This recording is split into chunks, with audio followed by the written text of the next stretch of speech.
Dear students, welcome in our channel. इस video में हम सीखने वाले हैं class 12th subject chemistry unit number 7 P block elements के बारे में। यहाँ पर हम सीखेंगे laboratory method of preparation of phosphine gas, यानी कि फॉस्फीन गैस को हम लेबोरेटरी में किस टाइप से बना सकते हैं, ये हम यहाँ पर सीखने वाले हैं। तो इसके लिए क्या करते हैं, हम यहाँ पर एक बीकर के अंदर लेते हैं P4 यानी कि वाइट वाला यहाँ पर हमने लिया है फॉस्फोरस। क्या लिया है यहाँ पर? वाइट वाला फॉस्फोरस, वाइट कलर का फॉस्फोरस लिया है।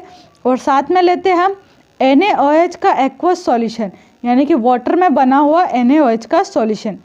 इन दोनों की जब आपस में रिएक्शन करवाई जाती है तो बनती है यहाँ पर फॉस्फीन गैस। क्या बनती है? फॉस्फीन, जिसका फॉर्मूला क्या है? PH3 फॉर्मूला है इसका।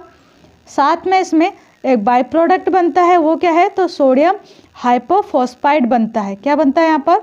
बाई प्रोडक्ट के फॉर्म में सोडियम हाइपोफॉस्फाइड।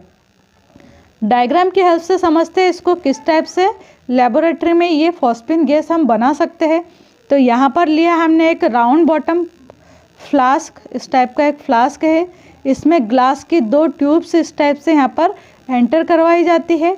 ठीक है, एक जो ग्लास की ट्यूब है ये वाली, इसके थ्रू यहाँ से हम इसमें CO2 गैस या फिर कोल गैस इसमें अंदर एंटर करवाते हैं। जिससे क्या होता है, यहाँ पर बीकर के अंदर जो एयर भरी हुई रहती है ना, वो एयर यहाँ पर CO2 गैस से डिस्प्लेस हो जाती है। जिससे क्या होगा, जो एयर रहती है ना उसके अंदर O2 गैस भी रहती है। और ये O2 गैस अगर फॉस्फोरस, जो हम वाइट फॉस्फोरस ले रहे, इससे रिएक्शन कर ले तो ये आपस में रिएक्शन करने के कारण यहाँ पर जलने लग जाते हैं। तो इसलिए इस रिएक्शन को रोकने के लिए हम यहाँ पर क्या करते हैं, इसमें CO2 गैस को एंटर करवाते हैं, जिससे कि यहाँ पर एक इनर्ट एटमॉस्फेयर डेवलप हो जाए और जो फॉस्फोरस है वो ऑक्सीजन गैस या एयर से रिएक्शन ना कर पाए। ठीक है, अब इसके बाद यहाँ पर डालते हैं हम वाइट फॉस्फोरस के छोटे छोटे पीसेस। ये यहाँ पर आपको दिख रहे हैं, गोल गोल बने हुए हैं ना। तो ये छोटे छोटे पीसेस डाले हमने यहाँ पर वाइट फॉस्फोरस के, और साथ में डाला है इसमें NaOH का सॉल्यूशन, यानी कि सोडियम हाइड्रोक्साइड का एक सॉल्यूशन ऐड किया है यहाँ पर। ये दोनों को लेने के बाद यहाँ पर हम इसको बर्नर की हेल्प से हीट करते हैं। ठीक है, जब बर्नर की हेल्प से इनको हम हीट करते हैं तो ये दोनों आपस में रिएक्शन करते हैं और यहाँ पर बनती है फिर फॉस्फीन गैस। अगर फॉस्फीन गैस यहाँ पर डायरेक्ट एटमॉस्फेयर में आ जाए तो वो बर्न करने लग जाती है, यानी कि जलने लग जाती है। बट उसको अगर हम यहाँ पर वाटर में एंटर करवा दें इस टाइप से, तो कुछ ब्यूटीफुल टाइप की इस टाइप की यहाँ पर रिंग्स ऊपर उठती हुई हमें दिखाई देती है, यानी कि जो फॉस्फीन है वो फ्यूम में चेंज हो जाती है। फॉस्फीन जो गैस है वो इस टाइप की धुएं की कुछ रिंग्स बनाती है, और ये जो रिंग्स है वो वर्टिब्रेट टाइप से ऊपर की ओर उठती हुई हमें दिखाई देती है।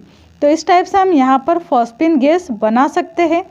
अब यहाँ पर जो फॉस्फीन गैस बनती है ना, इसमें फॉस्फोरस डाइहाइड्राइड यानी कि P2H4 की कुछ इम्प्योरिटीज़ प्रेजेंट होती है। क्यों? क्योंकि यहाँ पर देखिए ये फॉस्फोरस है, ये NaOH और H2O से जब रिएक्शन करता है तो यहाँ पर जो फॉस्फीन बनता है ना वो P2H4 के फॉर्म में भी बन जाता है कभी कभी, यानी कि एक्चुअल में PH3 के फॉर्म में बनना था, बट इस फॉर्म में ना बन के वो P2H4 के फॉर्म में बन जाता है। और ये जो P2H4 है, ये जब ऑक्सीजन से रिएक्शन करता है तो ये फिर P2O5 बनाता है, यानी कि फॉस्फोरस पेंटाऑक्साइड बनाता है। और ये फॉस्फोरस पेंटाऑक्साइड काफ़ी इन्फ्लेमेबल होता है, यानी कि जल्दी से ये जलने लग जाता है। तो हम चाहते हैं कि यहाँ पर P2H4 ना बने, या फिर बने तो उसको हम अलग निकाल सके। तो उसके लिए हम क्या करते हैं, जो NaOH रहता है ना, NaOH का हम एक्वस सॉल्यूशन लेने के बजाय इसका हम अल्कोहलिक सॉल्यूशन लेते हैं। कैसा सॉल्यूशन लेते हैं? तो अल्कोहलिक, यानी कि अल्कोहल में बना हुआ NaOH का सॉल्यूशन लेते हैं, जिससे कि अगर यहाँ पर P2H4 बने तो ये अल्कोहल में डिज़ोल्व हो जाए, और अल्कोहल को जब हम बाहर निकालें तो उसके साथ P2H4 भी बाहर निकल जाए, और केवल यहाँ पर जो हमें गैस मिले वो PH3 गैस मिल जाए। ठीक है, यानी कि जो यहाँ पर गैस बनती है ना, इसमें P2H4 गैस भी बनती है यहाँ पर, और PH3 गैस भी बनती है, तो हमें PH3 गैस चाहिए रहती है, तो हम यहाँ से P2H4 को बाहर निकाल सकते हैं। नेक्स्ट टॉपिक है हमारा ऑक्सी एसिड्स ऑफ फॉस्फोरस, यानी कि फॉस्फोरस के ऑक्सी एसिड सीखने हमें यहाँ पर एग्जाम में पूछा जाता है क्वेश्चन, IMP क्वेश्चन है, इसलिए इसको समझते हैं हम। आपसे अगर एग्ज़ाम में क्वेश्चन पूछा जाए तो आपको इस टाइप से एक टेबल के फॉर्म में राइट करना है ये सारे एसिड्स। कैसे? फर्स्ट वाले कॉलम में आप राइट करोगे फॉर्मूला, सेकंड में यहाँ पर नेम, थर्ड वाले में राइट करना फॉस्फोरस के ऑक्सीडेशन स्टेट, और फोर्थ कॉलम में यहाँ पर स्ट्रक्चर बनाओगे आप। ठीक है, इसके अलावा ये जो फर्स्ट वाला एग्जाम्पल दिया है इसको हटा दो, आप सेकेंड वाले एग्जाम्पल से याद करने हैं आपको। अब सेकेंड वाले एग्जाम्पल के बाद से आपको 5 याद करने हैं यहाँ पर। तो सेकंड से क्यों स्टार्ट किया, उसका एक रीज़न है, क्योंकि इसमें एक ट्रिक छिपी हुई। कैसी ट्रिक? जैसे आपको ये जितने भी यहाँ पर ऑक्सी एसिड्स दे रखे हैं फॉस्फोरस के, इनमें सब में अगर आप एक कॉमन बात देखें तो वो क्या है कि सबके जो फॉर्मूले है वो क्या है, HPO है ना। यानी कि यहाँ H लिखा है, P लिखा है और फिर O लिखा है, तो ये कॉमन है इसमें सभी में। साथ ही यहाँ पर एक जो नंबर लिखा है ना, जैसे यहाँ पर अगर हम नंबर देखें तो क्या है 3, और फॉस्फोरस का कुछ भी नंबर नहीं है, मतलब 1 है वो, और ऑक्सीजन के पास 3 है, यानी कि एक नंबर निकल के आता है यहाँ पर 313। ऐसे ही यहाँ पर अगर इस फॉर्मूले में हम देखें तो H3 है, P 1 टाइम है और O जो है 4 टाइम है, यानी कि नंबर निकल के क्या आ रहा है यहाँ पर 314। तो ये दोनों है जो है, इनमें ये ट्रिक थी कि यहाँ पर 313 और 314 का एक सीक्वेंस है, एक नंबर है जिसको हम इजीली याद कर सकते हैं। जो HPO का सीक्वेंस है उसे कैसे याद रखना है, तो HP की गैस की टंकी आती है, उससे हम याद रख सकते हैं ट्रिक से कि HP की टंकी है, उसमें O यानी ऑक्सीजन गैस है। ठीक है, फिर अपने नंबर याद रखे थे 313 था तो 313, और दूसरा क्या है यहाँ पर HPO, और 300 क्या था 14, तो ये 14। ठीक है, ऐसे ही नीचे के जो 3 है इनमें भी ट्रिक है। अब इनमें क्या ट्रिक है, यहाँ पर भी सेम वही है, HPO लिखना है, बट यहाँ पर जो नंबर छिपा हुआ है वो क्या है, देखिए आप यहाँ पर क्या है 425 एक नंबर निकल रहा है यहाँ पर। इसमें अगर हम नंबर देखें तो 426 नंबर है, और यहाँ पर देखें तो 427, यानी कि यहाँ पर आपको 400 के बाद 25, 26 और 27 का एक यहाँ पर सीक्वेंस मिलता है। ठीक है, क्या मिलता है यहाँ पर, एक सीक्वेंस मिलता है, जिससे कि आप इजीली इनको राइट कर पाएंगे। क्या था सीक्वेंस, HPO लिखना है और उसके बाद यहाँ पर क्या है 425, फिर दूसरे वाले HPO में क्या है 426 है 426 है तो 4, 2 और ये 6, फिर लास्ट वाला था अपना 400 HP4 और O2, और यहाँ पर ये P2 लिखना और O के साथ यहाँ पर 7 आ जाएगा, यानी कि 427। तो इस टाइप से यहाँ पर हमें एक नंबर मिलता है, वो नंबर याद अगर हम रख लेते हैं तो HPO लिखने के बाद इनके हम फॉर्मूले इजीली बना लेते हैं, नहीं तो एग्ज़ाम में ये फॉर्मूले हमें याद ही नहीं आते हैं और रॉन्ग होते रहते हैं। तो अब हमें इसके बाद ये फॉर्मूले की प्रॉब्लम हमारी सॉल्व हो गई कि कैसे हमें इनको याद रखना है ट्रिक से, है ना। अब इनके नाम देख लेते हैं, नाम की क्या ट्रिक है। तो नाम देखिए, इसमें फर्स्ट वाले का जो नाम है ना वो क्या है, फॉस्फोरस एसिड है। ठीक है, क्या नाम है, फॉस्फोरस एसिड। दूसरा जो है इसका भी फॉस्फो तक तो सेम है, बस ये रिक वर्ड लगा है ना कि फॉस्फोरस की जगह फॉस्फोरिक एसिड करना है आपको। क्या करना है, फॉस्फोरस की जगह फॉस्फोरिक एसिड। ठीक, इसी टाइप से यहाँ पर जो दे रखा है इसमें, यहाँ पर तो फॉस्फोरस है, आगे एक वर्ड जुड़ा है पायरोफॉस्फोरस एसिड। क्या जोड़ना आगे यहाँ पर, तो पायरो वर्ड जोड़ना है, बाकी फॉस्फोरस एसिड यहाँ पर राइट करना है। यानी कि फर्स्ट वाला और थर्ड वाला थोड़े थोड़े सेम है, यहाँ पर पायरो वर्ड जोड़ा है, बाकी दोनों ही फॉस्फोरस एसिड है और ये वाला भी फॉस्फोरस एसिड है।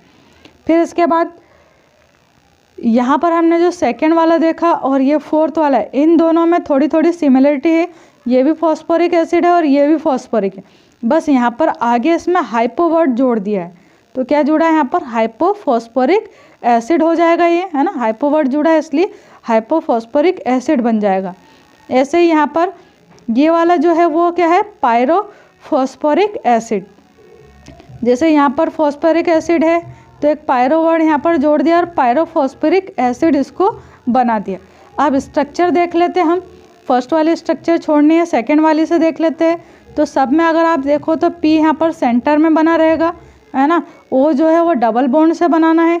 कुछ बुक में ऐसे एरो वाला बॉन्ड दिया है तो वो भी सही है। और साइड से यहाँ पर OH OH जुड़े हैं यहाँ पर, है ना।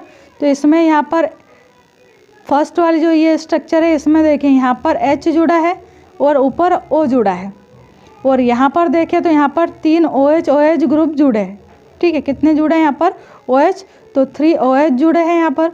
और यहाँ पर अगर देखें तो 2 OH ग्रुप जुड़े हैं। तो इस टाइप से आपको स्ट्रक्चर याद करनी है। आप जो यहाँ पर जो भी चीज़ें हैं ना वो की वही चीज़ें यहाँ पर मिलेगी। जैसे फॉस्फोरस यानी P कितने टाइम है, 1 टाइम है तो P 1 टाइम यहाँ मिलेगा। हाइड्रोजन 3 टाइम है तो हाइड्रोजन यहाँ पर भी आपको 3 टाइम मिलना चाहिए। ऑक्सीजन 4 टाइम है इसमें तो ऑक्सीजन यहाँ पर भी आपको 4 टाइम मिलना चाहिए। यानी कि जो चीज़ें फॉर्मूले में है वही स्ट्रक्चर में आपको मिलनी चाहिए, ठीक है। ऐसे ही इसकी जो स्ट्रक्चर बनेगी इसमें 2 फॉस्फोरस है तो ये 2 फॉस्फोरस यहाँ पर है ना। ऑक्सीजन 5 है तो ये ऑक्सीजन 5 है। अब इनको याद करना आपको कि फॉस्फोरस यहाँ पर बीच में लिए है और ये दोनों फॉस्फोरस ऑक्सीजन बॉन्ड के थ्रू यहाँ पर आपस में जुड़े हैं। और 2 जो यहाँ पर H और OH जुड़े हैं उसमें से एक यहाँ पर OH और एक H है। ऐसे सेम यहाँ पर OH और H, और ये यहाँ पर आपस में O के थ्रू जुड़े हैं और यहाँ पर ऊपर OO बने हुए डबल बॉन्ड से। तो ये आपको इस टाइप से स्ट्रक्चर की प्रैक्टिस करनी पड़ेगी तो ये याद हो जाएंगी। इसके बाद ये 26 वाला था 426, इसमें देखें तो यहाँ पर PP जो है वो डायरेक्ट जुड़े हैं और यहाँ पर हर एक के पास यहाँ पर OH OH जुड़े हुए हैं।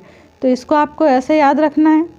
इसके बाद लास्ट ये वाली जो स्ट्रक्चर थी हमारी, इसमें क्या है यहाँ पर 427 वाली जो स्ट्रक्चर है इसमें क्या है यहाँ, तो यहाँ पर देखें तो ये भी O से जुड़े हैं। बस दोनों में ऊपर वाली जो स्ट्रक्चर इसी टाइप की है। इन दोनों स्ट्रक्चर में देखें अपन तो ध्यान से, तो डिफरेंस क्या है, यहाँ पर H है और यहाँ पर OH है ना। दोनों साइड यहाँ पर HH है और यहाँ पर OH है, बाकी स्ट्रक्चर सेम है। तो आप इनको थोड़ा सा इनमें जो सिमिलरिटी है वो डिफरेंस है उनको देख के याद करेंगे तो ये इजीली याद हो जाएंगे। 5 फार्मूले सफिशिएंट है आपके लिए। फर्स्ट वाला छोड़ के आप बाकी के इसमें से सेकंड, थर्ड, फोर्थ, फिफ्थ और सिक्स तक के 5 कर सकते हैं। बाकी आपके अकॉर्डिंग आपको जो अच्छे लगते हैं वो भी आप कर सकते हैं। तो ये था हमारा आज का वीडियो। आई होप आपको दोनों टॉपिक्स अंडरस्टैंड हुए होंगे। Thank you so much for watching this channel. Thank you.